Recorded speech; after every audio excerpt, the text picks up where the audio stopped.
Alright, I'm going to talk about some of the maces I use, the features, things I like about them, that sort of thing. These two are from Munky. This is a 10-inch water fillable. It's about 8 pounds, and fully loaded with water, it's 28 pounds, roughly. Which is pretty herkin mace. If you fill this with steel shot, you're probably looking at 125 pounds, so a lot of room to grow. Most people, heavy mace is going to be around 30 pounds, 25, 40 pounds, something like that.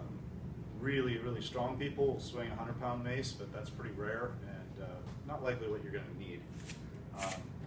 This is a standard Munky mace. It's this one's not water fillable, but they make them water fillable. This one's got 14 pounds of steel shot. It's not fully loaded. They could probably max out fully loaded at maybe 30 pounds. Obviously, it'd be pretty light with water. I don't really see that as being a good way to go, but this is the Onnit Quadmace, which, as a fan of Alex Gray's work, I just couldn't be without this sucker. It doesn't come painted. You have to do that yourself. It's otherwise just black, but it's still pretty awesome looking. Little bronze cap. So this is 25 pounds. These three are Onnit maces. This is 25 pounds. They're heaviest standard mace. It's a 10-pounder and a 7-pounder.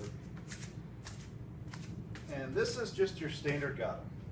It's traditionally how they are made: bamboo pole, concrete base. They usually take a flower pot, fill it full of concrete, take a pole, run some screws into it, sink it in there, pour some concrete, break the pot off, boom. Really inexpensive, really easy to make. I think this is a good way to start, but if you're not used to working with concrete or just want to pick something up, these Onnit maces are pretty inexpensive. You usually find them on sale or whatnot, but they're not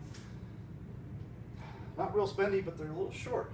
All of these, in my opinion, are not an ideal height, but if you're learning, a shorter mace will be easier. Oftentimes they'll say, you can choke up on a mace to make it shorter as you're learning, but it's a leverage tool. You want to learn to feel that swing. It might be a little challenge if they're short, but like I said, they're pretty inexpensive. They're good little workhorses.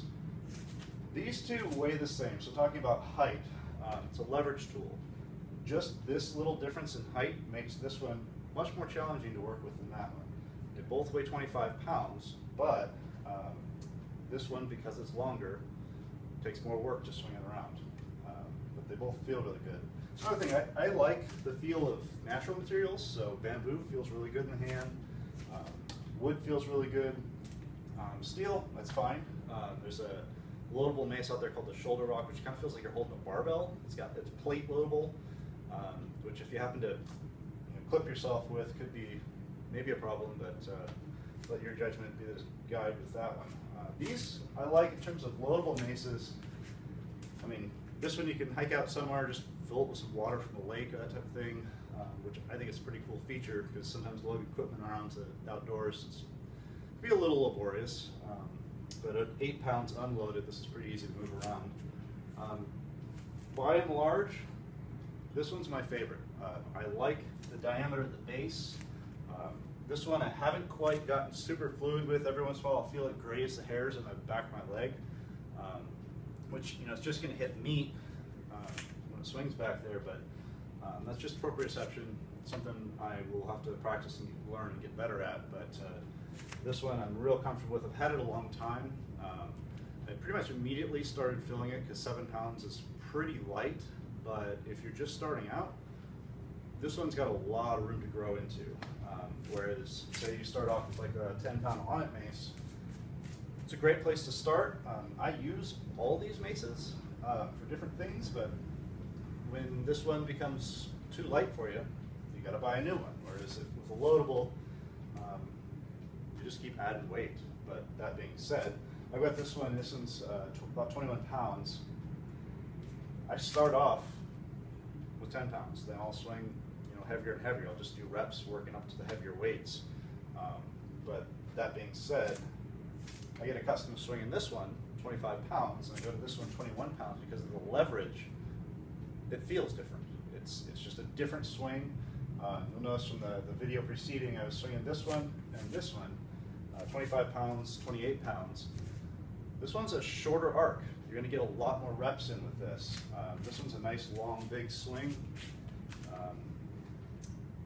I like that feel. I feel like it should be a nice, long, smooth swing.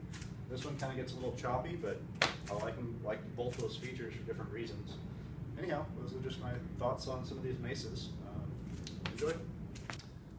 One last consideration is in storage. So,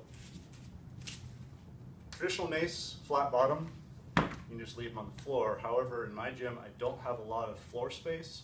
It's not a real big gym. So what I have done, I've got little U-hooks got from the hardware store. I've got a soft coating on them and just screw them into a 2x4 here that's mounted to the wall. And it keeps them up out of the way. So one last thought.